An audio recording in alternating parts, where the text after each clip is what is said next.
from there? Yeah, look, I mean, this is boxing, right? So these types of things happen, and it's unfortunate, but still going to be a massive fight, just like it was last time. There's celebrities coming out left and right. Some people are even more excited to see me fight Tyron again. And there's unanswered questions. That's why the slogan for the fight is "Leave no doubt." I've gotten so much better in this training camp, and I'm going to leave no doubt. I want to knock this guy out, and we can move on from there. But for the Furies, it's an embarrassment. They said, "Oh, we'll fight Jake with a broken rib. We'll fight Jake with a chest infection. We'll fight Jake with our arms tied behind our back." And then when it actually came to fighting me, they pulled out. So, it sucks, but it is what it is.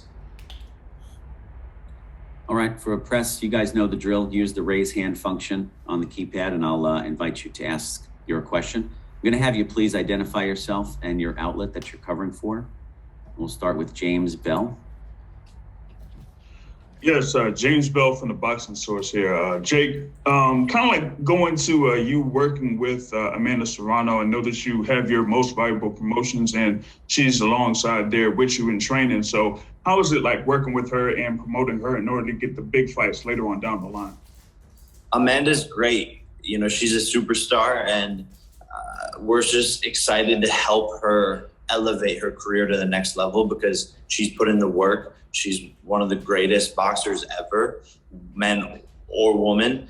And Most Valuable Promotions is just excited to work with her to give her the paydays that she deserves and to put her on that pedestal. And that's what we've done so far. And we're eyeing a mega fight between Katie Taylor and Amanda Serrano in 2022. So it's exciting and just looking to elevate this sport. That's really what I've done since I've come in, and every which way. And women's boxing is a big passion of mine. All right, thank you, Jake. Thank you, James. We're going to go to Nolan King. Nolan. Hey, Jake. Nolan King from USA Today and MMA Junkie here. Obviously, for Tyron to get this rematch, there's a lot for him to gain. He can get his win back, or he can get the win that he was seeking the first time around. But for you, what do you feel like the biggest thing is for you to gain here? Having fought Tyron once before and already defeated him. For me, the biggest thing to gain is proving people wrong from last time that thought he won, which is hilarious, including the judge who made it a split decision. Clearly, he was at some different fight. But now I'm just going to back that up and go and knock this guy out. And it just goes to show that when I say anyone, anytime, any place, I mean it. And most fighters aren't like that. And for me to take whoever, wherever, whenever, this early on in my career, doing 8-round fights in my 5th fight, it's unheard of. So people just need to realize how serious I take this and how a lot of these other professional fighters don't train as hard as me. They're not as prepared as me. And like Tommy Fury, he pulled out of the fight because of, some silly little thing. I fought with a broken nose. I fought sick. The list goes on. So the last fight against Tyron, I had a hyperextended elbow. Didn't say anything. Why? Because it doesn't matter. I'm still going to go in there and find a way to win. So that's my motivation, is win. And I saw in the video you put out this morning, you had talked about how you're going to, give Tyron $500,000 should he be able to knock you out. What was the motivation behind that offer from you as well? Man, you know me, I like to make things more interesting all the way across the board.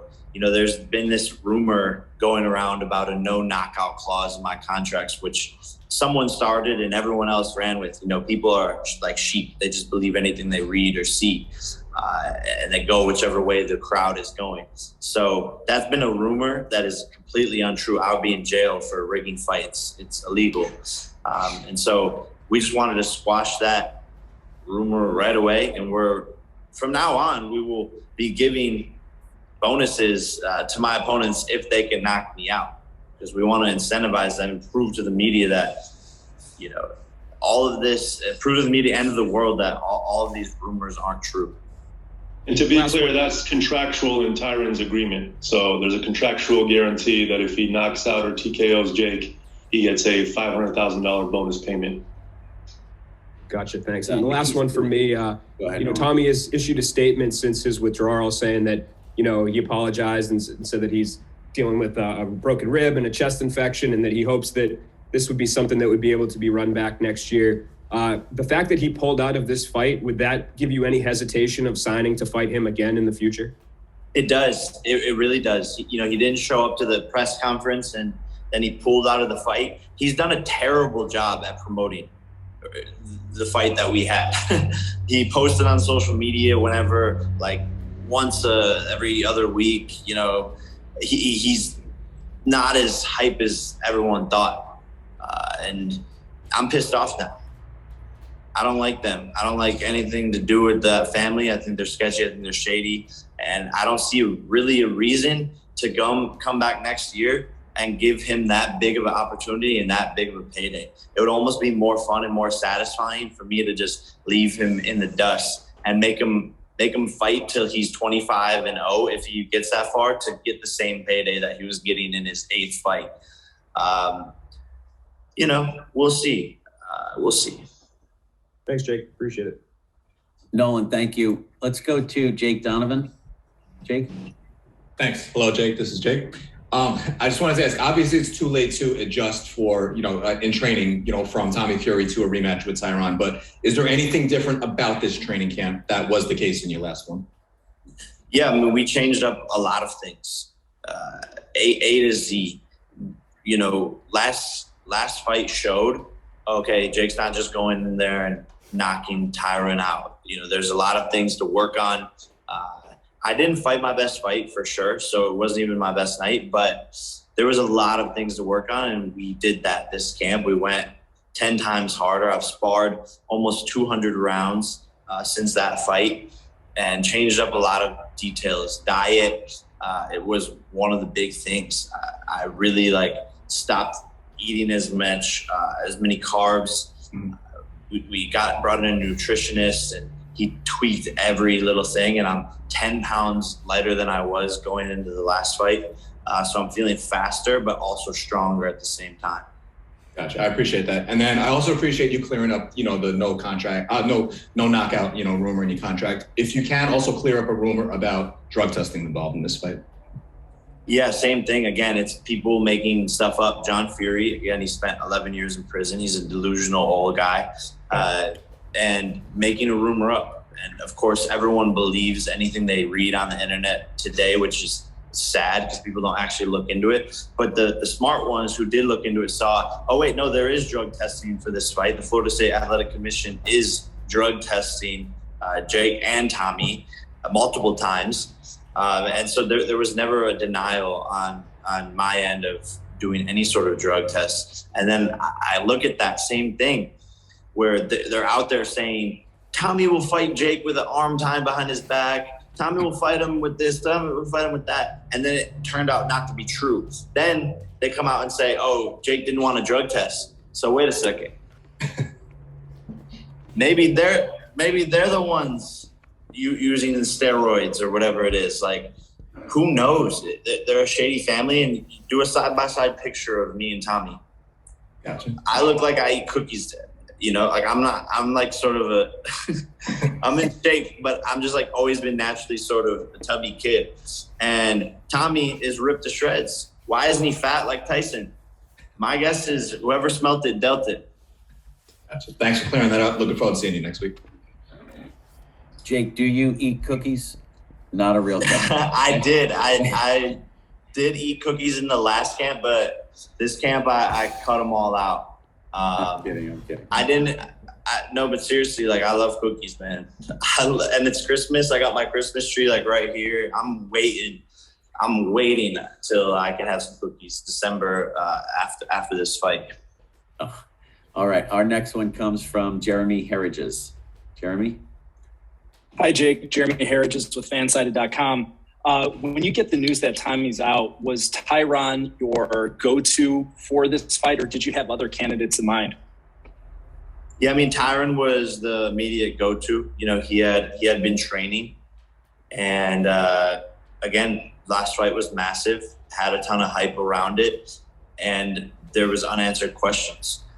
So he was really the perfect person to throw in there. Your comments about Tommy and pulling out of this fight, it really seems like you're kind of questioning his heart. Are you also questioning his motives? Do you feel like he was looking for an out in this fight? For sure, man. I question everything about that family. And when you throw, this kid is 22, right? So when you throw a 22-year-old in who he's never accomplished anything himself, the only reason he's anything is because of his brother. So he's had a silver spoon in his mouth his whole entire life. He's got fame because of his brother, and he's never actually had a real opponent. He's only been put in there with people who were meant to lose. So when you throw in that, you throw in you're fighting me, I'm a scary guy to fight. The shit talk, the pressure, all of this, I think he cracked and looked and tried to find a way out. 100%. I truly believe that in the deepest bones of my body, and it's just unfortunate. Thank you for the time, Jake. Much appreciated. Thanks, Jeremy. Next question is from Damon Martin. Damon, go ahead. Hey, Jake. Damon Martin from MMA Fighting. Can you kind of give me a timeline how this whole thing unfolded? Like, when did you get the news that Tommy wasn't going to fight? And then how quickly did the Tyron fight come together? Yeah, I got the news early Friday morning when it was pretty much a done deal. And my manager, Nikisa, had already spoken to Tyron, who was willing to step up. And I believe, later that evening or the next day, we already had the contract signed from Tyron. I know Tyron really wanted the rematch. We had the whole tattooed bed, all that kind of stuff went on. It seemed like you kind of put him behind you, but is there maybe a little bit of respect that, listen, this is a big opportunity. He's getting a chance to maybe try to avenge his loss, but at the same time, he is taking a fight against you on 2 weeks' notice. Like, is there a certain level of respect for a guy stepping into a situation like this? 100%. He has balls, and Tyron deserves a lot of credit for stepping in here. As does Jake, though, Damon. Jake deserves the same respect, right? He's taking a fight 12 days out when he's 4-0 in his career, doing pay-per-view numbers that no other boxer outside of Canelo is doing on their own. So he's risking a lot to ensure this fight stays together. And last one for you, Jake. Last time when I spoke to you in Cleveland after the fight, you didn't make any excuses about your performance. You said you kind of felt weird in there. Your feet felt weird. You didn't feel yourself in that fight. Do you feel like this is that chance to kind of rectify what happened the last time? I mean, you won, but you didn't get to put on the performance you wanted to against Tyron. I know you acknowledged that after the fight.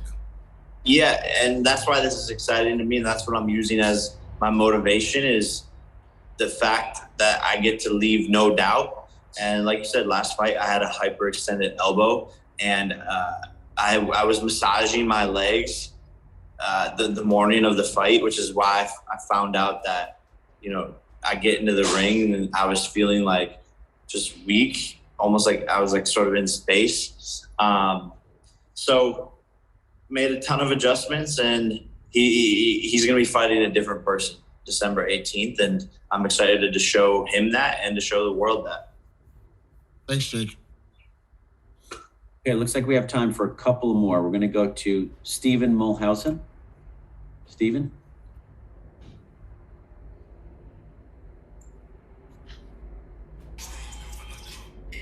There we go.